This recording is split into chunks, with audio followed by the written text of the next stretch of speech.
Hi everyone, welcome to the video. Behind me we have the Volkswagen ID.5. I have been very kindly allowed to take this on a 24-hour test drive and give my thoughts and opinions on it. I have got the vehicle from TJ Hamilton in Cookstown and I can't thank them enough for letting me do this. So I'm going to give you some of my thoughts, stuff that I love, stuff that I don't really like, and just basically an overview of the car. One thing I'll say is that if you're looking for in-depth stats about the vehicle, this probably isn't the channel for you. There's a lot more channels out there that'll give you a lot more information on the vehicle. For me, this is just a passion, as I love electric cars and technology and gadgets, so I kind of want to just give you my opinion from there. I'm only getting started, but the beat is started. Felt like I'm giving up so many times before, but I'm still here grinding. I'm only getting started, the beat is harder. Felt like I'm giving up so many times before, but I'm still here grinding. Alright, so first impressions of the ID.5 is wow, amazing. When I first got into it, I was like, oh my god, there's so much space in here compared to the ID.3, and you can see why this would be a great family car. Loads of room, loads of space. Technology is great. I'm loving the big infotainment screen in this one compared to the ID.3. And this one, hopefully I'll be able to show it, but it's got a heads-up display, which is really cool. It's the first time I've ever used a heads-up display. I'm really impressed with it. So yeah, that's kind of first impressions. Was as soon as I sat in it, compared to the ID.3, I was like, whoa, this thing is massive. It's very similar, but just everything is like extra large, which is great. Floored by the letters in the console with more. What I wouldn't do to get you out this hole. But tonight I gotta let go. Okay, so here are a few things I absolutely love about the Volkswagen ID.5. I'm really enjoying the massive display in the middle here. I'm a big Apple CarPlay user, and to have it on this nice big screen is really good. Some other little things that I love the amount of space we have here, so down in these pockets and these bins, which is great. Something I love when it works for my accent is the smart assistant that is built into the Volkswagen cars. It goes under the ID system, so to activate it, all you have to say is, "Hey ID, hey ID, hey ID, open the sun blind." Opening the sun blind.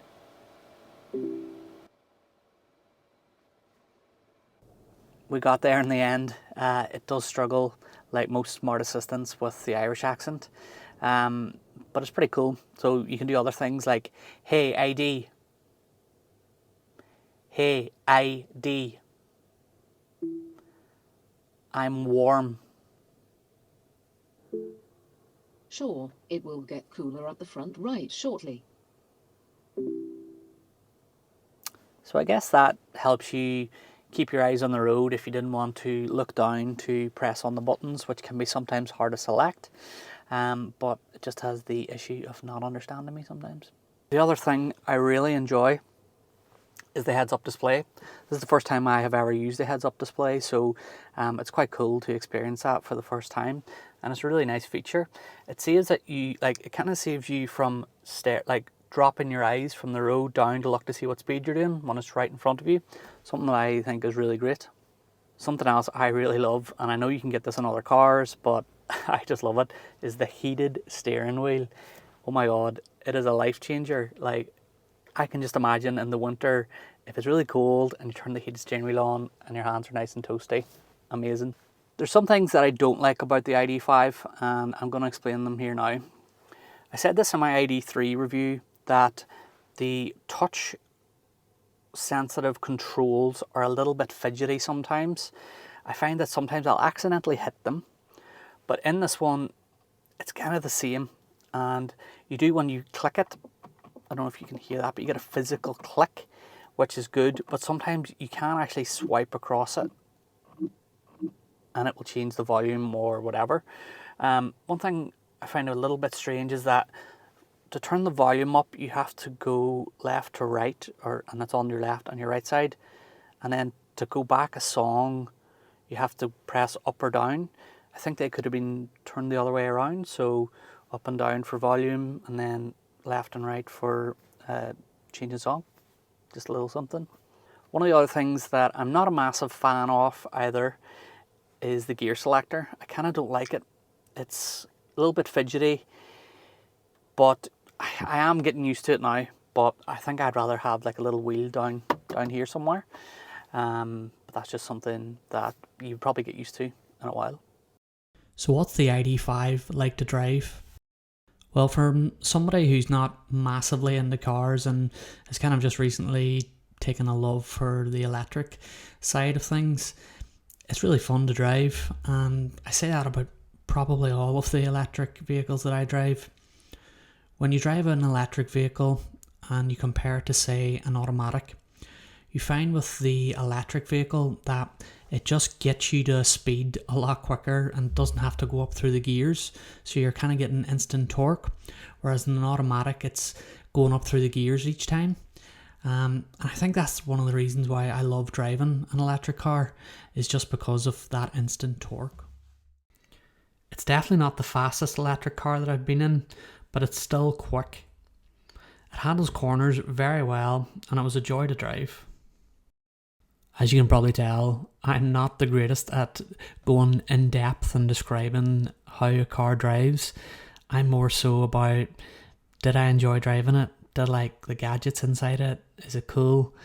But if you are looking something a little bit more in depth, I'd highly recommend checking out EV Review Ireland. There's definitely a lot more information on their channel, and they go a little bit more in depth. Overall though, I did enjoy the drive of the ID.5, and I'd probably shortlist it if I was looking for a new electric vehicle. So my final thoughts on the ID.5. I think this would make a great family car. There's so much room and so much space and great access points for your car seats. So you have one in the front, two in the back, and then you have massive boot space as well. There's a few little niggly things that I don't like. I'm really not a fan of the touch buttons on the steering wheel or here. The other thing is I don't really like how you have to press the climate button to get into the climate. I think I'd much rather have the stuff here in front of me ready to go. But you can be pretty lazy and say, hey ID, turn on the heat. No problem. It will get warmer at the front right shortly. So you can do stuff like that, which is quite cool and futuristic. But I'm just not a fan of the touch controls. That is the only thing. But it drives really nicely. It is full of great technology as well. So you can get Apple CarPlay, Android Auto, and it has its own navigation built in. So thanks so much for joining me in this video. I hope you've enjoyed it. Going forward in the future, I'm hoping to make some more videos on electric cars and gadgets and tech, so I hope you tune in.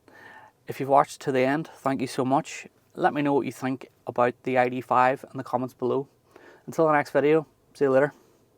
Hey ID. Hey ID. Hey ID. ID. Hey ID. Hey ID.